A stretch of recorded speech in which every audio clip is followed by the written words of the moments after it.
dia, o programa Notícia de Frente começando agora, 6 horas e 6 minutinhos. Gente, o mês de setembro foi embora, hoje começa um novo mês, outubro. Importante, o novo ciclo começando. Então vamos começar com muita esperança, muita fé, muita produtividade. Bom dia, professor Haroldo Arruda, o senhor que faltou ontem. Eu anotei aqui, viu, no meu caderninho, a sua ausência, puxar sua orelha. Muitos fãs sentiram sua falta. Ontem eu estive com mamãe, logo cedo, fui levar ela para fazer um exame bem cedinho. Enfim, estou aqui hoje, graças a Deus. Bom dia, Luciana Gavilha, bom dia ao jornalista Kleber Lima, bom dia a você que nos acompanha todos os dias, uma excelente sexta-feira, uma sexta-feira abençoada a todos. Amém. Kleber Lima, você já está com cara de sexta-feira, hein? Olha, bom dia, Kleber Lima. Bom dia, Luciana. Bom dia, Haroldo. Bom dia a todos vocês que nos honram com a sua audiência todos os dias. Hoje, além de sexta, 1º de outubro, a menos de 90 dias, já chegará, em menos de 90 dias, chegará 2022. Quem diria? Amém. Diria? Que todos nós, teremos a oportunidade de chegar em 2022. É meu desejo, viu? A pandemia está diminuindo. Que ela não vá, né? A pandemia fique, não vá para 2022. De jeito nenhum.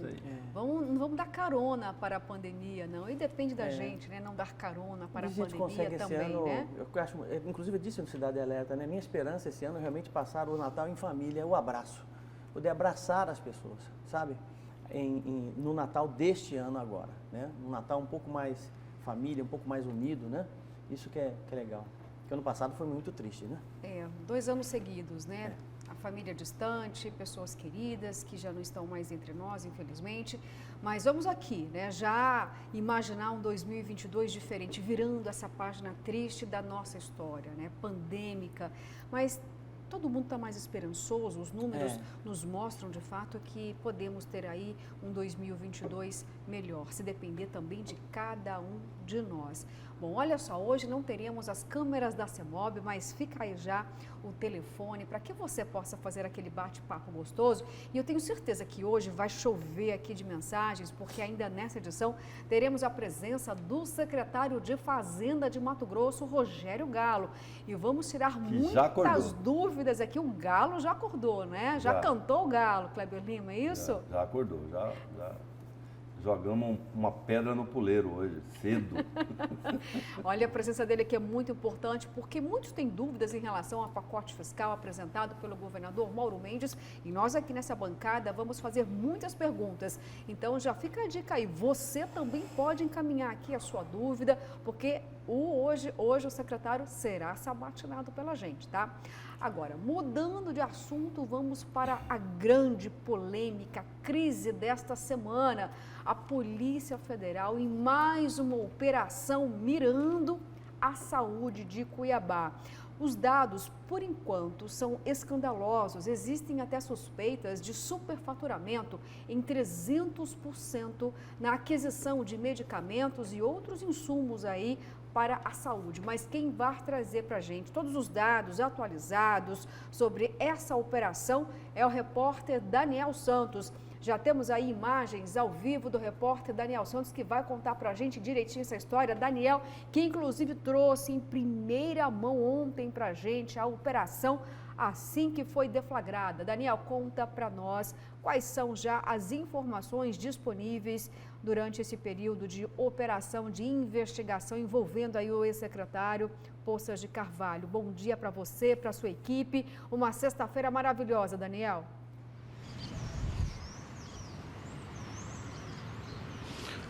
Que seja uma sexta-feira maravilhosa para todos nós. Não está sendo para os investigados, pela Polícia Federal, também pela Controladoria Geral da União. Aqueles que, segundo as investigações, meteram a mão no dinheiro público usado para a compra de insumos, de medicamentos para manutenção de UTIs. Essas UTIs indicadas para o tratamento de pacientes com Covid-19, corrupção alastrada. Por exemplo, a gente tem aqui a informação, já vi a Gazeta Digital, sobre essa investigação, né? E nós tivemos, por exemplo, 300% de superfaturamento na compra de remédios e insumos. 300%.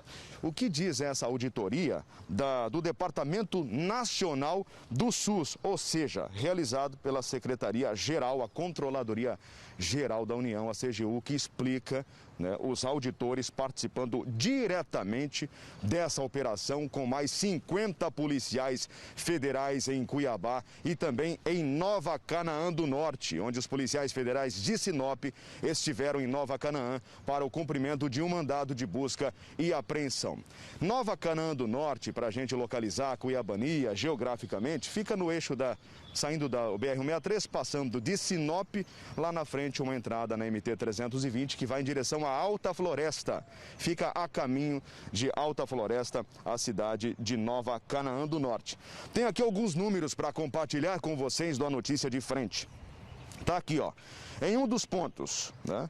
Sobrepreço na compra do medicamento salbutamol. Salbutamol. Aerosol, o frasco com 200 doses. Chegou a 293,61% do valor do mercado. Quase 300%. Um outro exemplo aqui, ó. Um outro exemplo. Segundo esse levantamento realizado pelo SUS, esse mesmo aerossol, 200 doses, adquirido em um processo de dispensa de licitação, e a equipe do A Notícia de Frente falou tantas vezes sobre esses riscos, no período 2020, por exemplo, com dispensas de licitação.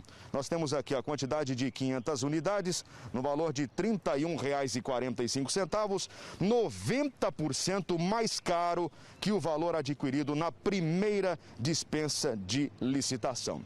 Pois, segundo os policiais federais com quem eu tive contato, incluindo aquele que entregou em mãos a intimação para que Luiz Antônio Poças de Carvalho comparecesse hoje na sede da Polícia Federal, ele disse o seguinte: a gente observa que eles perceberam uma oportunidade, perceberam que ali sim havia uma abertura para superfaturar, para meter a mão no dinheiro. E foi o que eles fizeram a partir da segunda, da terceira, das compras subsequentes. Agora, como é que foi essa operação?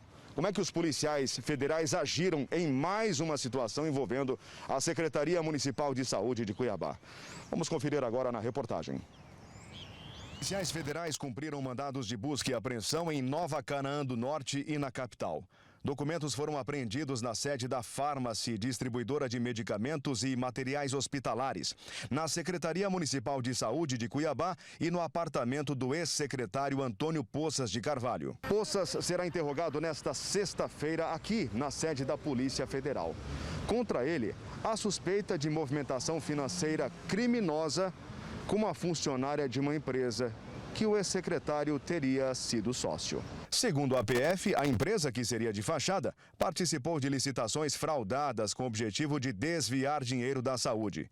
Embora tenha só uma funcionária, teria recebido R$1.071.000 por serviços não realizados. Há 2 meses, o ex-secretário Antônio Poças foi alvo de outra operação, a Curare, que tinha o objetivo de desmontar uma organização criminosa envolvida em contratações emergenciais fraudulentas para obter recursos públicos. Dinheiro que deveria custear funcionamentos de unidades de terapia intensiva para pacientes de Covid. A operação de hoje foi batizada de colusão. Significa um acordo entre criminosos a fim de prejudicar e lesar terceiros.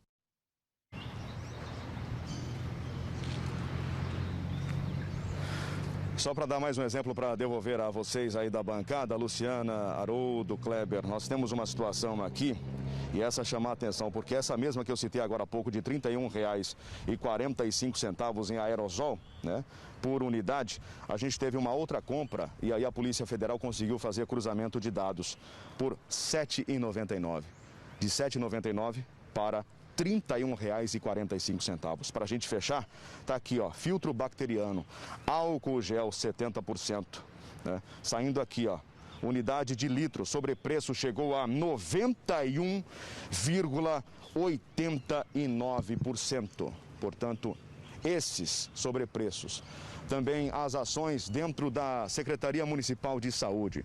Essas suspeitas de conluio, de acordos entre empresas e subempresas. A gente vai ter um pouquinho mais tarde essas informações a partir das 10h30 da manhã. Antônio Poças de Carvalho, ex-secretário municipal de saúde, deverá ser interrogado na sede da Polícia Federal, na Avenida do CPA, aqui na capital. Luciana. Ok, Daniel Santos, obrigado. E com certeza, novas informações a este respeito. Vamos também entrar ao vivo para que você possa trazer para a gente todos os detalhes. Se tiver alguma movimentação ainda, até às 7h30 da manhã, tá bom? Mas nós voltamos com você ainda, viu? Obrigada aí pelas informações. Bom, gente, eu digo sempre, viu? Roubar para mim sempre é crime. Aí tem uma coisa que me incomoda, professor Haroldo, a palavrinha improbidade administrativa, porque para mim desvio na saúde é crime contra a vida. E aí, nesse momento, eu vou até falar com você que está em casa, que com certeza já foi na unidade básica de saúde e não encontrou o medicamento que você precisa, fica lá implorando.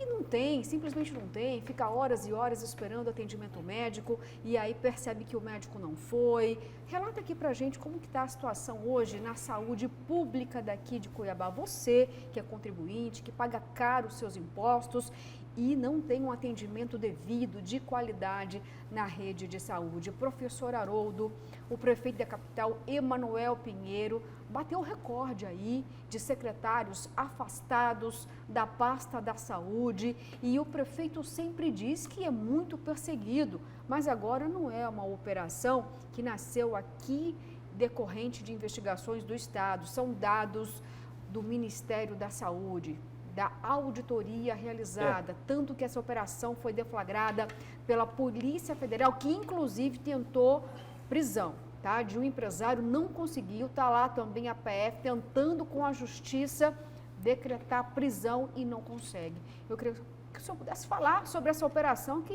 realmente é mais um novo escândalo na saúde. É mais um novo escândalo com uma operação com um nome que, a meu ver, representa muito bem a situação. Conluio, colusão, que significa nada mais, nada menos do que comprometimento, de certa forma, né? De prejudicar terceiros, né? De você prejudicar alguém, prejudicar uma sociedade como um todo, né? É um comprometimento ruim, vamos dizer assim, um conluio entre pessoas nesse sentido. É a terceira operação. A primeira operação Sangria, nós já relatamos aqui por várias vezes, o Ruarque foi preso, muitos empresários também, né, mas já estão todos soltos. A primeira Sangria, depois nós tivemos aí a operação, esqueci a segunda operação. Tem o overpriced, tem a Sangria. Não, a segunda operação que é a mais importante e a terceira operação que é essa da conluio. Enfim, em todas elas o Poças de Carvalho se diz completamente inocente e terá a oportunidade de se defender agora, né? Ele que já foi apontado, inclusive, como chefe de organização criminosa, logo por conta do superfaturamento de ivermectina. Superfaturamento, inclusive, agora apontado pela Polícia Federal, de mais de 300% em medicamentos. Isso me incomoda muito, o fato de saber, por exemplo, de um lado, né,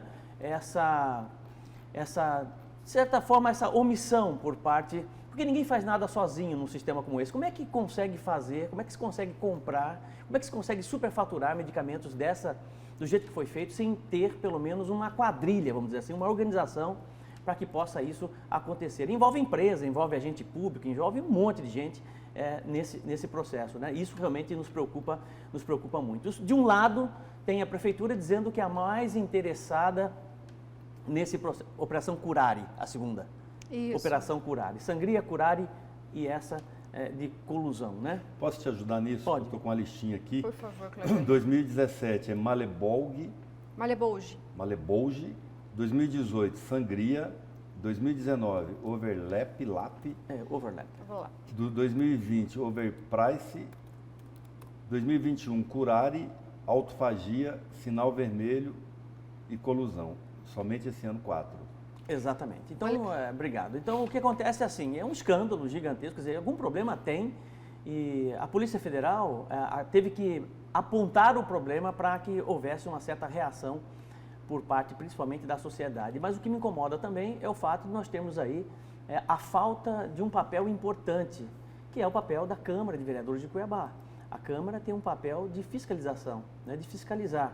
Eu espero que realmente, a partir dos desdobramentos dessa investigação, a Câmara de Vereadores, com os vereadores, independente se é de situação ou de oposição, se coloquem a favor da sociedade, que possam apurar e trazer de forma transparente exatamente o que é que está acontecendo na gestão de saúde aqui do nosso município. E um desgaste gigante, enorme para o prefeito Emanuel Pinheiro, que sempre quando se tem uma operação como essa, com muita rapidez, com muita celeridade, vem a público e diz o seguinte: nós somos o mais interessado em saber o que é que realmente está acontecendo. Só que ele faz isso já há algumas operações, né? Lembrando que a própria Polícia Federal, a própria Polícia Federal, já desde agosto desse ano, inclusive a manchete, podia até chamar o Coité, tem como mostrar aqui, é manchete do jornal de hoje, importante isso, fala exatamente sobre esse tema. Ó, Polícia Federal tenta desde agosto deste ano prender o chefe de esquema da saúde, né? Que é exatamente o Alexandre, dono da MT Pharmacy, que é o pivô dessa história toda de superfaturamento. A Polícia Federal tentou, em agosto, convencer a Justiça a decretar a prisão do empresário Alexandre Alves Guimarães, dono da MT Pharmacy, empresa considerada o centro do esquema desmantelado nesta quinta-feira pela Operação Colusão. O pedido de prisão não foi acatado pelo juiz Paulo César Alves Sodré, da 7ª Vara Federal Criminal de Cuiabá. Sabe-se lá por que esse juiz não acatou. Enfim, a empresa e a casa de Alexandre foram vasculhadas durante esta quinta-feira. Os ex-secretários municipal de saúde, Luiz Antônio Poços Carvalho, também foi alvo da ação da Polícia Federal. Então são muitos escândalos, né, em uma gestão só. E isso realmente precisa ter uma resposta, pelo menos o mais rápido possível para a sociedade. Kleber Lima, resposta mais rápido possível para a sociedade. Assim finalizou o professor Haroldo, e eu pergunto para você, né, um recorde de operações em uma das áreas mais sensíveis, que é a saúde, porque se trata de vidas. Vamos lembrar aqui que no início dessa pandemia, Kleber Lima, enfermeiros e médicos que trabalham na saúde municipal, infelizmente, foram contaminados, alguns perderam a vida e eles reclamavam: olha, os nossos materiais não têm qualidade nenhuma. Chegou uma carga aí de material que nos expõe aos riscos, à contaminação, começando por aí. Isso atingindo também esses guerreiros, esses profissionais de saúde que muitas vezes, infelizmente, deram a sua vida para salvar a de outro. Estamos em plena pandemia e estarrece o fato dessas operações suspeitarem, Kleber Lima, de desvio de finalidade, de superfaturamento numa pasta tão importante. Sempre foi, mas nesse momento é ainda mais. Com certeza. O que eu acho de mais triste nessa situação é que a saúde em Cuiabá, ela era destaque na imprensa, até a gestão do Mauro Mendes, por mau funcionamento. Era recorrente, o Mauro teve muitos problemas com greve de médicos, por exemplo, com superlotação do pronto-socorro, coisas dessa natureza, aquela pressão, aquela coisa histórica de que a saúde de Cuiabá precisava atender o interior e aquele troço que não tinha fim, né? E a entrada do Emanuel Pinheiro tira a saúde do noticiário, da página de cidade, né, já que a gente está falando de jornal, tira a saúde do noticiário de cidades. Praticamente assim, a gente não teve grandes crises relacionadas à superlotação, falta de atendimento, mas coloca a saúde no noticiário policial, o que é... Aí a gente fica sem saber o que é pior, né? Quer dizer, a saúde não funciona, não ter casos de corrupção, mas não funcionar ou ter casos de corrupção. Eu quero acreditar que não é exigência para a saúde funcionar que tenha que ter corrupção. Eu quero acreditar nisso. Eu quero sonhar com o dia em que nós vamos ter uma saúde que vai estar ocupando as páginas da imprensa com boas notícias, de que nós zeramos a fila das cirurgias, do tratamento de alta complexidade, que a gente é referência em tratamento de queimados, como a gente já foi, que a gente é referência em tratamento de UTI infantil, enfim, que a gente seja referência positiva no tratamento da saúde da população e deixe de ser referência negativa por mau funcionamento ou por suspeitas de corrupção. Neste caso dessa operação, o que foi revelado até agora pela Polícia Federal é que você tem um pacote de contratos envolvendo essa empresa, que o Haroldo já falou, que colocam sob suspeita valores de 2 milhões de reais, 1 milhão e 900 e uns quebrados, né? E que a grande um dos achados, uma das revelações é que valores expressivos, que a Polícia Federal não disse quanto, mas desse total de 1 milhão e 800, foram movimentados das empresas para uma funcionária de uma empresa que é ou era do secretário Luiz Antônio Poças de Carvalho. Essa é a grande suspeita que levou a ter uma operação novamente na casa, escritório dele, e que vai levá-lo a depor novamente hoje. Ele emitiu uma nota ontem, dizendo que é inocente, que vai conseguir provar isso, e o prefeito Emanuel Pinheiro também emitiu uma nota, uma prefeitura, na verdade, dizendo que é a maior interessada e que tudo vai se esclarecer. Do ponto de vista jurídico, a gente não tem muito o que dizer, até que as autoridades apontem, olha, o problema foi exatamente esse aqui, e aí o Ministério Público denuncie e os responsáveis passem a responder. A gente precisa ter essa ponderação. Agora, do ponto de vista político, eu acho que já passou da hora do prefeito Emanuel Pinheiro tomar uma medida mais drástica, que consiga pôr um fim nisso, porque isso vai acabar comprometendo uma gestão que ele faz que não é das piores, que é boa, que é bem avaliada em diversos outros setores, mas que está sendo comprometida, ofuscada, comprometida mesmo por esses escândalos, 8 escândalos em tão pouco tempo, 7 secretários afastados, 1 preso. Quer dizer, isso vai acabar virando a grande marca da gestão dele, o que eu acredito que ele não deseja. E, Kleber Lima, você citou a empresa de Poças, é a empresa que recebeu mais de R$1 milhão e tinha apenas uma única colaboradora, uma única funcionária, é isso? É, uma empresa de consultoria chamada Civitas, né? Ou Tivitas, se for trazer para o italiano. Então, é essa movimentação dessa funcionária com os valores que ela recebeu e teria pago despesas de pessoas ligadas a ele, é que vai trazer os esclarecimentos que a gente precisa, né? É óbvio que o depoente, o investigado, ele vai negar, é clássico isso. Eu ainda não vi, né? A não ser tem um filme, um brasileiro, né? Que é o Político Honesto, né? Que é o único caso que eu já vi, mas aí é ficção, que ele chega falando, não, eu fiz mesmo e tal, e entregando ouro, mas na vida real isso não acontece. Daí a importância da polícia. Eu acredito muito no seguinte, tanto numa CPI como no inquérito policial, quando eles intimam um suspeito, uma testemunha para interrogar, eles querem pegar contradições, na verdade, do que essa pessoa vai dizer. Porque se for depender do depoimento dessas pessoas, ninguém é culpado de nada. Pois no mundo. Mas então, tem um ponto importante aí, que já que agora ficou bom o debate, ficou mais aprofundado, né? Porque até então nós estamos trazendo apenas notícia, né? A meu ver, numa situação como essa, eu não sou advogado, mas sou um estudioso das coisas, né? Existe uma coisa chamada crime culposo por negligência, que é quando você, enquanto gestor público, você determina uma ação sem nenhum cuidado, né? Sem nenhum cuidado com relação à ação que você está medindo, né? E isso necessariamente produz efeitos catastróficos. A meu ver, é exatamente isso que está acontecendo na saúde do município aqui de Cuiabá.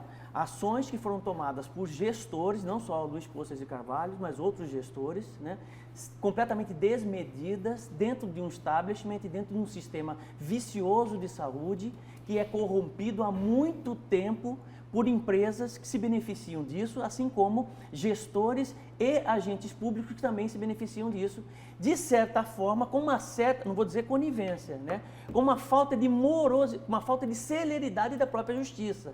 Porque quando você vê, por exemplo, a Polícia Federal querendo prender um empresário que é pivô dessa história toda, né? Da empresa Pharmacy, da empresa Pharmacy, e o juiz não autoriza essa prisão, sabe-se lá por quê? Eu não sei, ou o juiz, ou eu queria saber onde é que ele se pauta justamente para poder tomar uma decisão dessa, porque Para a pessoa mais simples, né? Ou para a pessoa que não tem nenhum conhecimento jurídico, só o fato de ela saber exatamente o que é um crime de culpa por negligência, já é o suficiente para ele poder realmente solicitar essa prisão, ou, de certa forma, autorizar a prisão. Então, eu acho que se nós tivéssemos uma justiça um pouco mais dura, realmente colocando na cadeia todos os ex-secretários que cometeram já comprovadamente crimes, agentes públicos e empresários, certamente nós não teríamos esse debruçamento que nós estamos tendo hoje. Olha só, eu vou só relatar aqui algumas manchetes ao longo desses anos, tá? E apenas algumas mínimas. Isso estou envolvendo o ex-secretário Poças de Carvalho. Olha, em 2019, ex-secretário de Saúde foi preso acusado de desvio na pasta. Depois, em 2021, no mês 7, secretário e adjunto são afastados. Ex-secretário é alvo de operação. Em 2020, no mês 10, secretário de Saúde afastado por compra superfaturada. Depois, no mês 9 de 2020, secretário de Saúde de Cuiabá vira réu por suposta fraude. Poças é acusado de liderar organização criminosa na saúde. Isso no mês 6 do ano de 2021. Secretário de Saúde pede exoneração. Justiça suspende medidas cautelares contra ex-secretário.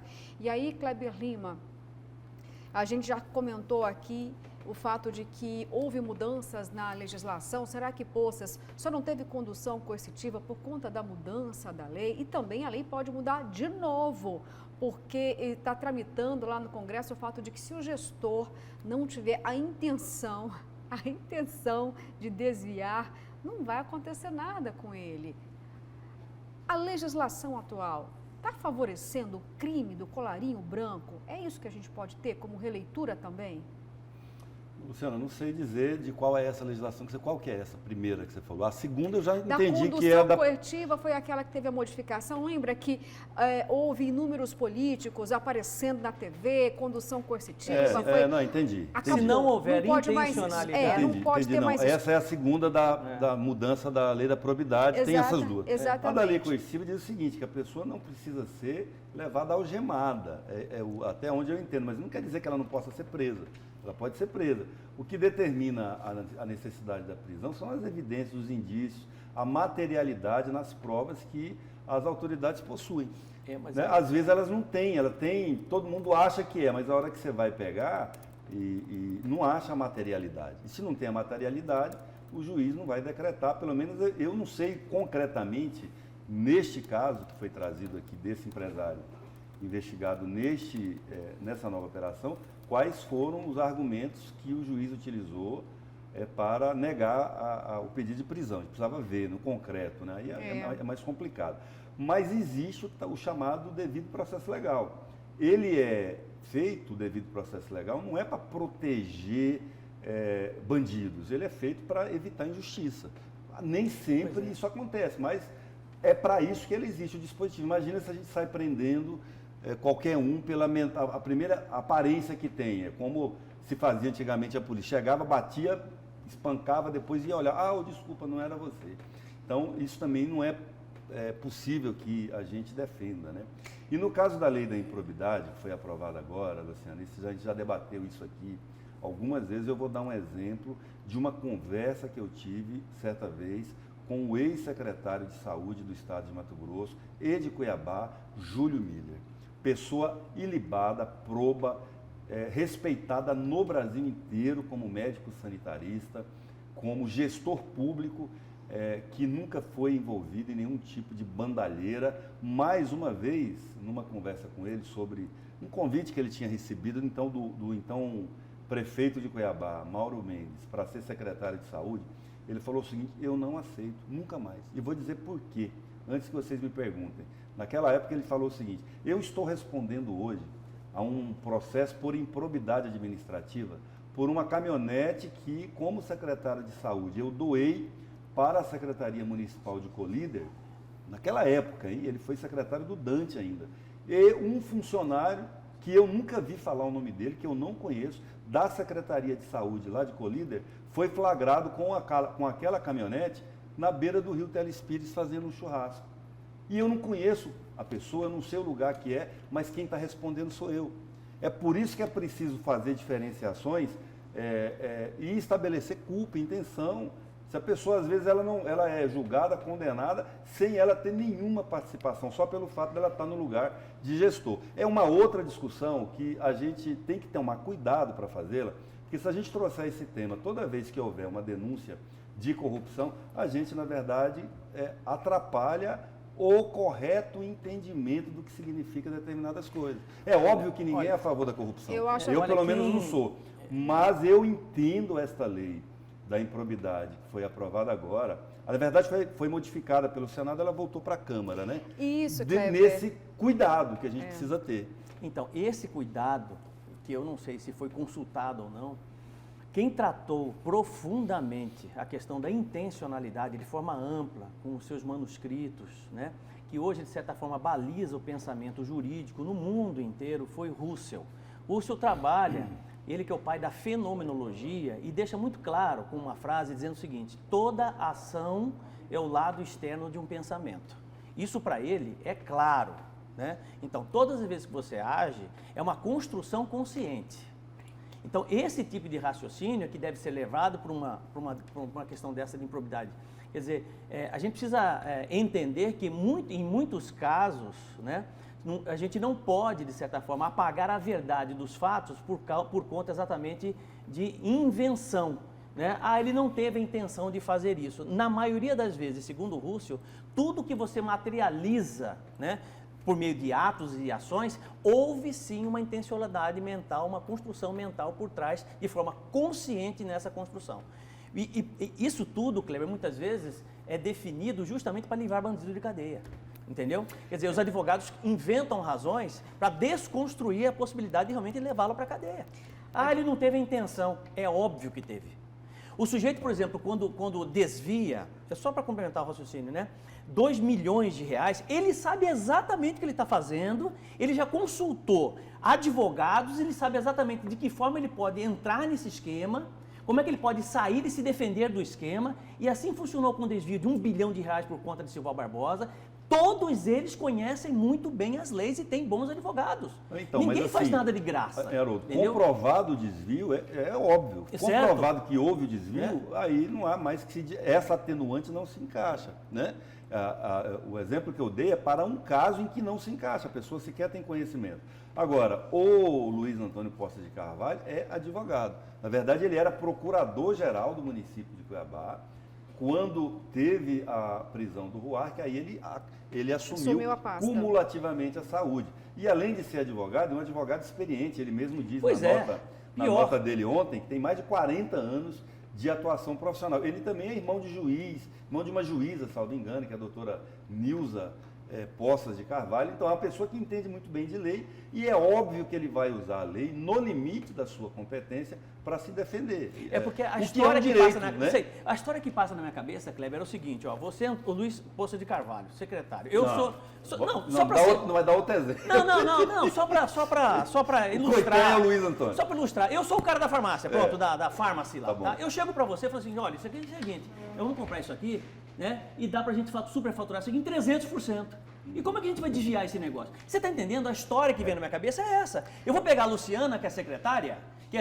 Não, de saúde, a diferença, né? Não, a secretária do Coité, do Luiz Antônio. Não, a laranja. E vou depositar na sua conta, que você não tem estudante, na sua conta, a diferença dos 300%. Na minha cabeça, é essa história. Você vai falar para mim que eu quero representar o papel do policial federal, né? Você vai falar para mim que não houve intencionalidade nisso? Você está entendendo? Concordo com o senhor, professor. Olha só, gente, é um assunto aqui que dá para fazer aqui um mês de programa. É muito sério, muito importante. Mas nesse momento... É a tese, né? É a tese. Mas deixa eu ler as mensagens, gente, porque assim como vocês querem falar, porque traz indignação, você que está em casa quer falar também, e eu preciso chamar o comercial aqui, ó. Nos alongamos aqui, mas eu vou em respeito a você que está em casa mandando 1000 mensagens, tá bom? Haroldo, a única explicação que há para um juiz não aceitar a prisão de um empresário corrupto porque ele leu e não entendeu a gravidade da investigação. Bom dia, não sei qual motivo estamos surpresos com mais esse caso de roubo na Secretaria de Saúde do município. Um prefeito que roubou o dinheiro público, todos viram, agora pior que ele talvez seja os eleitores, que mesmo assim acharam que ele teria que continuar no cargo. Bom dia, Luciana, Kleber e Haroldo. Desde o começo da pandemia, o Emanuel Pinheiro está envolvido em escândalo, desde as compras daquele drone. E Emanuel Pinheiro sabe de tudo e ainda fica falando que o Mauro Mendes não fez nada para a saúde, que não fez, foi ele. É o Rafael Panta. Bom dia, bancada. Essa turma do paletó não tem jeito não, hein? Só desvio e prisão. E nada acontece. Prende hoje e amanhã está na rua de novo, preparando para outra. E a polícia correndo atrás desses fajutas. Será que um dia vai endireitar? Boa pergunta, viu, Claudir? Não sei te responder isso, não. Só tenho esperança que um dia melhore, viu? Tem uma irmã especial que toma remédio controlado. Fui lá na farmácia da Policlínica do Cochipó, não encontrei nenhum remédio. Bom dia, professor Luciana. Eu não pago imposto, eu sou roubado por essas quadrilhas que vocês chamam de partidos políticos. Na próxima eleição, esses assaltantes do erário público serão alvos em cima dos palanques. Souza, lá do Residencial São Carlos. Olha só, pessoal, são muitas mensagens, não vou conseguir ler todas, mas olha, vai mandando aqui algumas, infelizmente, por conta do palavreado, não vou poder mostrar, falar para vocês, mas eu entendo e respeito a sua indignação. E eu vou chamar um rápido intervalo, só lembrando, viu? Cadê a Câmara de Vereadores que deveria fiscalizar a Prefeitura? Cadê a CPI dos medicamentos? Cadê aquela que nem conseguiu nascer, que é a CPI do quadrilhão? Pois é, né? Vamos ficar com essa interrogação por enquanto. Eu vou chamar um rápido intervalo e a gente volta já já.